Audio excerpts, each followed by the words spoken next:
Hello and welcome to today's interview. In today's interview, I talked to Paul Elliot from Plymouth City Council and from Plymouth Energy Community. Paul is the low carbon officer at Plymouth City Council, and he's been very closely involved with PEC, or Plymouth Energy Community. In today's episode, we're talking about something which I find really exciting. It's PEC's community share offer. And they've built such a good business case that they've been able to attract investment to install clean technology on over 30 schools and leisure centres in the Plymouth area. So I'll be diving very deeply in what this is and how it works. I hope you find it useful. Do let me know what you think. I look forward to hearing from you. Thank you. Yeah, so I'm Paul Elliot, and I am I'm employed by Plymouth City Council as a low carbon officer, but I also work for PEC as just a community energy advisor, I guess. Okay, so what exactly is PEC? I know it stands for Plymouth Energy Community, but how would you describe it? So Plymouth Energy Community is a not-for-profit community benefit organisation which looks to deliver a couple of things really across the city and wider. Those are a reduction in carbon emissions, a reduction in fuel poverty levels in the city, as well as the kind of advice and benefits to go with that, and also looks for ways in which the city can make more of renewable energy. And we do that via our board of directors, who sit voluntary, who steer the organisation, and under that sits approximately 1,200 members now. So we have around 1,200 members who are all part of Plymouth Energy Community. They all have a say. They all attend the AGM, but they all have a view and an opinion into how the organisation should be run and what we should be concentrating our efforts on.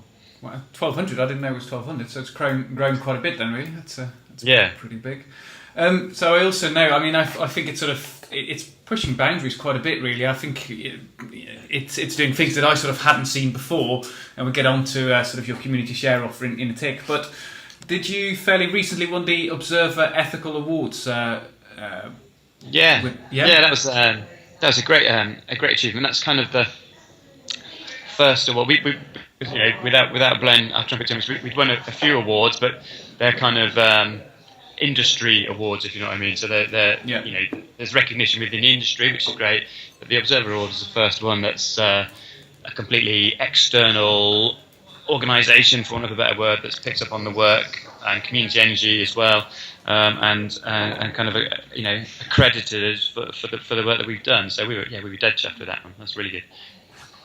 Yeah. So the thing that I'm particularly interested in with you guys is, and I sort of I've worked with you guys in my days at British Gas, and I sort of looked on the service about the community share offer, so I thought it was very interesting. Can you explain to me how that works? Because I've literally had a very high level view of it, and I always wanted to understand a little bit more about it. So how does it work? Yeah, sure, no problem, Seb. So community share offers are along the premise that PEC will raise a certain amount of capital by issuing a share offer to the community, and the purpose of that share offer is to buy solar panels, which we will put on a variety of public buildings. In the main, it's been schools so far. We put the panels on the schools. The schools benefit from cheap electricity. The investors benefit from a return on their investment of around 6%, but can be as high as 9.5%, 10%, depending. And there is a surplus income there that goes back into PEC to fund further projects on carbon reduction, fuel poverty, etc. over the next 20 years. So it's quite a simple model. It worked previously because the feed-in tariff made it viable. So based on the numbers, we knew that if we raised X amount of money via community share, we could provide X amount of panels, and that would generate X amount of income. And so the return on investment was a minimum of 6, did you say? Yeah, that's right. 6%, up to 9.4, I think, even 10 in some examples with various tax breaks that certain investors could get from the government. But as a general rule, 6 was the kind of flat line, if you like. Very, very good rate in these times, really. Wow, that's impressive. And so, how does it work? Does it get paid annually, or how does that work? That return. Right. So investors get an annual payment based on the 6% return on the amount that their sort of lump sum that they put in the first place, and after 5 years, there may be an option to take your share back if you wanted to, but the key to this is really keeping investors in for the 20-year period of the kind of contract, if you like. One of the key things about our shares were we priced them very low, so it was a pound share, obviously, but the minimum purchase was £50. So it, whilst that's still quite a lot of money to a lot of people, it didn't immediately preclude people from doing it. So if you think we're putting it on lots of schools, the idea was that actually the parents of the children going to those schools, and they think, well, 50 quid, I can manage that, and they're not really doing it for the 6% return. They're doing it because they think it's a good thing to do in terms of supporting community energy, supporting renewable energy, supporting the community. So we got around, I think for our first offer, we've done 2 offers now, and our first offer, which raised about 600,000, over 50% of the people invested less than £300, Wow. which kind of, if you look at that logically, suggests that those are the people that were doing it because they thought it was a good idea, rather than looking for any great payback on their money. Because 6% of 300 quid a year is not going to get you a massive amount. So those people clearly were doing it for sort of moral reasons, if you like, ethical reasons, rather than solely financial. So that's really encouraging. No, absolutely. But I think that the 6 to 9% is such an attractive offer that actually, I'm always interested in sort of renewable technology and everything is where I look at this stuff often from a business point of view, and I always think if the sort of financials and the business sort of stacks up, that's when these things work. Like if you compare like an electric car. If the range isn't there, then it will never become a viable technology. But at the point where it sort of doesn't become charity, if you like, and where it becomes almost like a decision against, I could have a petrol car or an electric car. If there is not really that much difference, I think people will choose the better option. And I think what you've got here is sort of an attractive business option, and you can sort of invest from both point of views, from a, as you say, ethical point of view, but also from a, you can make a business decision as well and put some money into this. So I think that's... I agree completely, Seb. I think 6% is far better than anything you get in the bank. And those investors that did invest, who ran it through a platform called FX, which is a kind of ethical investment platform anyway, who are well versed in doing many kind of community sort of share offers. So we got the best of both of those. We also convinced a couple of local organisations like PCH, Large Housing Association. They put in a decent amount of investment as well, which is great to have them on board. And I suppose we should mention as well, we did get a loan from the city council to start it all. So whilst they didn't invest as such, but they did provide a substantial loan for us to get it up off the ground, if you like, and running. So wow. So, and how many projects have you funded so far? I believe it's quite a few, isn't it? Well, yeah. So we've done two share offers. Yeah. In total, raised about 1.4 million in shares, and that's delivered around 1.2 megawatts of community-owned solar within the city. And mostly it's on schools. So forgive me, I can't remember the specific numbers. It's around 30 schools that have got the panels, as well as our big leisure centre as well, the Life Centre. The third offer, which hasn't happened yet, so our third venture into solar, if you like, is much more ambitious in terms of scale, and it's looking at doing a 4 megawatt farm on the outskirts of the city. Originally, we were going to use the same model with FITs, etc., and then around the time that we were developing and working it up, there was the consultation was published by DEC, which suggested that FITs were going to be slashed completely. We were really committed to getting this thing off the ground, this farm. It's on MOD land. It can't be used for anything else. It's in a blast zone. You can't even walk your dog on there. You can't really do anything with it. And it just seemed like such a good use of the land for community good. So it's owned by actually a community trust, so they'll get some benefit from it as well, as will PEC. But we've had to drastically remodel how we go about building a 4 megawatt solar farm, because it's the fits or the rocks, either or don't stack up anymore. And so, we've had to be quick on our toes and fairly innovative about how we might finance that. And it's happening. It's being built out as we speak. The way we financed it isn't completely decided yet, amazingly. We've got some social investor, so developer, on board who might buy it. Ideally, we would like to keep it, but we're still not completely sure of the financials. So, the lessons we've learned are that these things can still be done, even though FITs have basically disappeared. They can still be done, but actually it's a lot more difficult for a community organisation. And don't forget, PEC is a community organisation. It's staffed by full-time members of staff who are paid salaries, effectively. Yes. Lots of community organisations are completely voluntary. And it's going to be far more difficult for those types of organisations to get projects off the ground, simply because of the amount of work that's now going to be required to make something stack up in terms of a viable model. So, but we are, our 4 megawatt farm is being built. Quite how it's financed yet is still to be determined. But yeah, we've got there. So we've it's a bit like sticking two fingers up. Well, we've done it anyway. So it does feel a bit like that. But much trickier now to get those sorts of projects off the ground. Yeah, absolutely. That's probably sort of leads on to my next question. But firstly, well done for actually continuing with it, because I think I think a lot of people would probably be quite defeated on that and probably sort of give up. But my next question was really on the sort of cuts to the feed-in tariff and then changes to the ROCs. And your thoughts on that, and I think you've probably answered the sort of lead-on questions from that. How does that affect future projects, really? Mm-hmm. Well, yeah, I mean, I think we were disappointed, like really disappointed. We knew digression was part of it. We knew they were going to be cut, and we think that that's probably right. The solar industry's come a massive way from 4 years ago. Huge advances in and decreases in price, etc.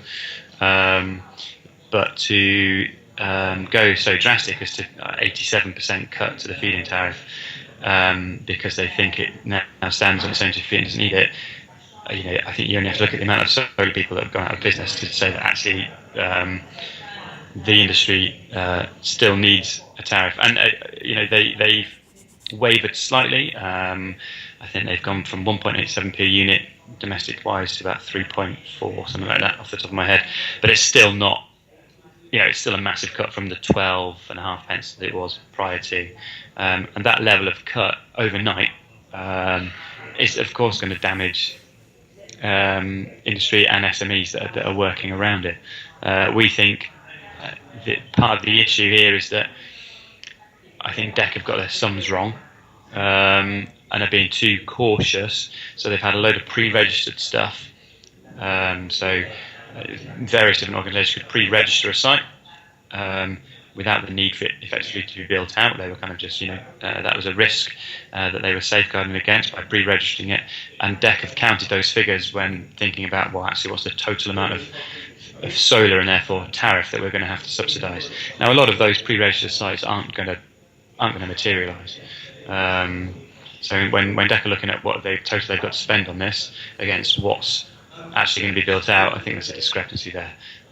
But they have been very clear, and Amber Rudd has been very clear that the FITs are going the way that they're going, and that is that. And the impact of I've told about. We had a mad week where we were trying to. Community organisations were given a slight break in terms of they've given a bit of an extension to register sites at a set tariff.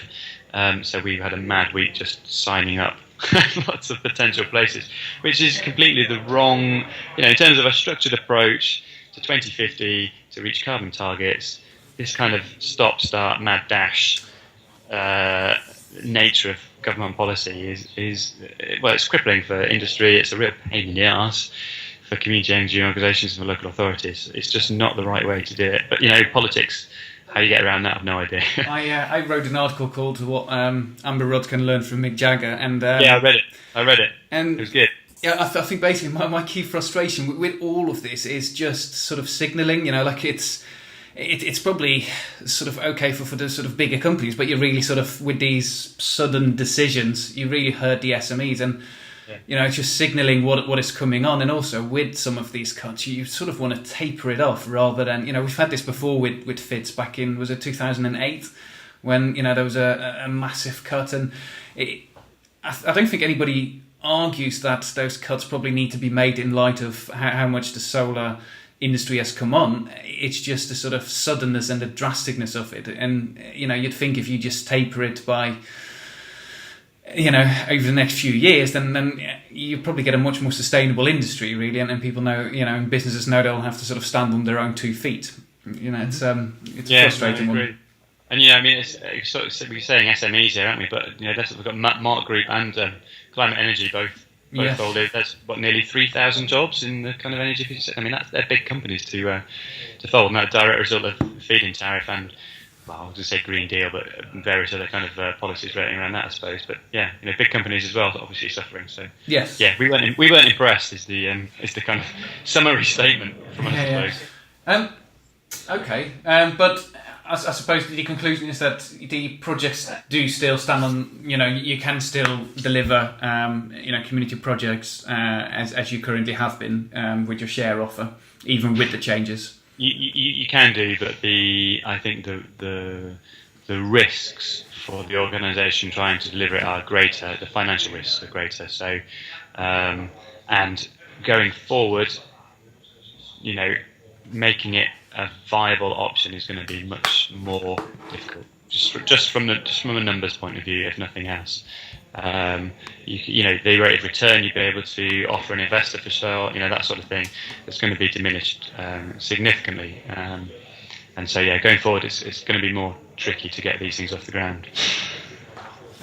There was another thing that I noted on your side, is that you guys also do advice and mentoring. So advice and mentoring for both startups and other local authorities. Is that right? Do you still do that? We've given for other authorities kind of considering setting up a community energy organisation, or do you mean more specific sort of home energy advice to individuals? No, to be honest, I don't know. I've just went on your webpage and I saw that it said you do advice and mentoring, and I think it sort of evolves other local authorities and startups. So it was sort of a question, really. What is it you guys do there precisely? Yeah. Okay. So we do. Just on a very informal basis, but we have helped other organisations and other authorities. It's not necessarily a structured program of mentoring or anything like that. It's much more about, you're thinking about something that we've done, so let's share that knowledge and experience off the back of what we've already learned. So there's no real there's no real kind of mentoring program as such. It's just more that let's talk. If you want to do something similar, let's give you an hour of our time to start with and see if there's anything else you can glean from what we've already done. Yeah. So if I work at another local authority, I could probably just informally pick up the phone to you guys and say, look, this is what we're thinking about. What would your advice be? Yeah, absolutely. Yeah, most definitely. And then if there was some more formal work that felt might be useful for us to undertake on their behalf, then we could do that. Without any bother. Yeah. We obviously worked a bit on the Green Deal communities. Are you still delivering Green Deal communities? What's going on there? Yeah, amazinging. Yeah, okay. So despite the Green Deal no longer being in existence, we are still delivering it. So let's think what happens. When it got to September, we'd probably done issued around 350 grants through the British Gas scheme. When it got to September, clearly, obviously, as you know, British Gas were down here really because of the PCH contract. September time last year, that is, the PCH contract was finishing, jobs were winding up, and so they moved out of Plymouth. So we then had to think about what we're going to do. We've still got 350 grants to issue. Still got targets to meet that secured the funding in the first place. So we just opened it up to local installers. Actually, it was amazing because within about 4 weeks, they had totally subscribed the remaining grants. So, for all the marketing we did with BG, for all the materials we got flagged up and the door knocking and whatever else happened, over probably around 15 months, I suspect, with BG, we got to a stage of 350 grants, and then 4 local installers swallowed the rest of them up within 4 weeks. So, and that was through we didn't do a marketing campaign along with that. We didn't do anything like that. That was literally the eagerness, if you like, and business savviness or whatever of local installers to go, well, I know I've got this customer who wants it done. Actually, what about their neighbour? And they literally just took it themselves and drove those 350 grants within 4 weeks. So I was really impressed. Wow, that's incredible, really. That's really, really impressive. I mean, I know how hard the Green Deal piece occasionally was. That's really incredible. It's, well done, local installers. We're at the stage now, so all the grants have been subscribed. Clearly, the local installers don't have the same amount of capacity to do the volumes that BG were doing on a sort of monthly basis. But basically, we've got works programmed until the end of June, and I think the final works have to be complete by the end of August.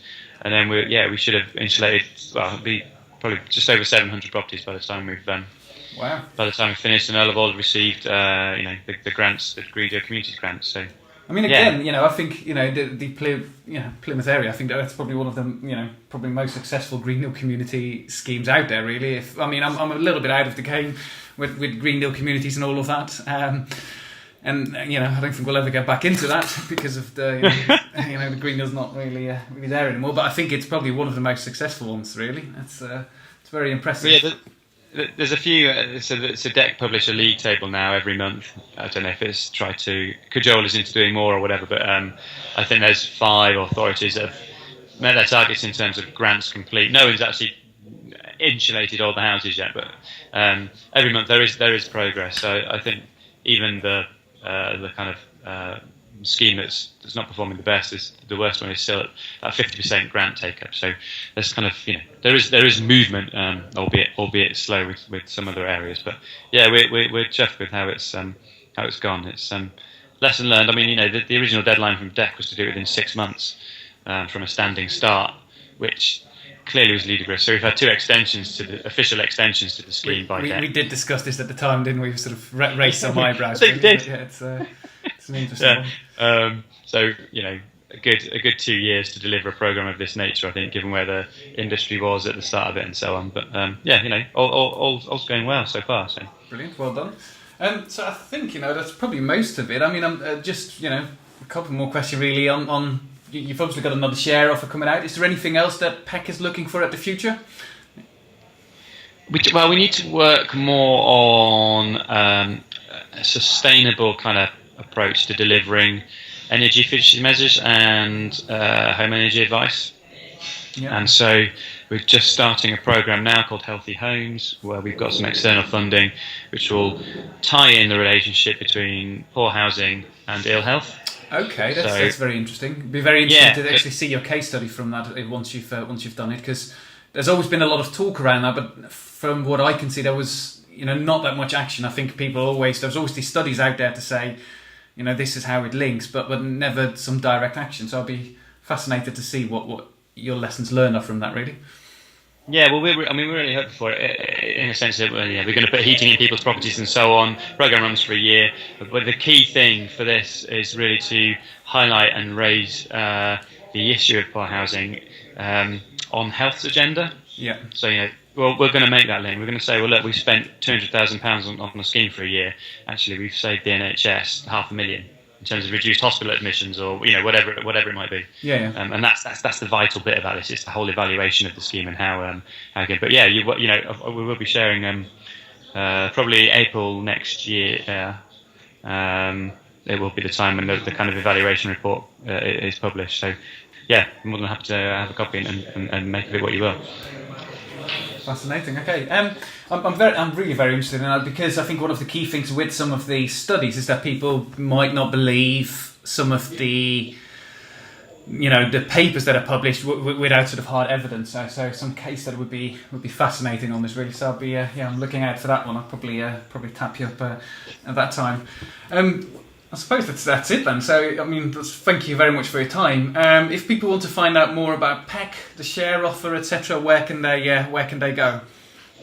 So, best place is our website, obviously, www.plymouthenergycommunity.com. Yep. And all our contact details are on there for our different sort of fields within PEC that we cover. So, but visit the website as first point of call, and that's it. Brilliant. Well, thank you very much for your time, Paul. That was very useful, and again, very good to understand the solar installation and the share offer a lot more in depth. Really, thanks.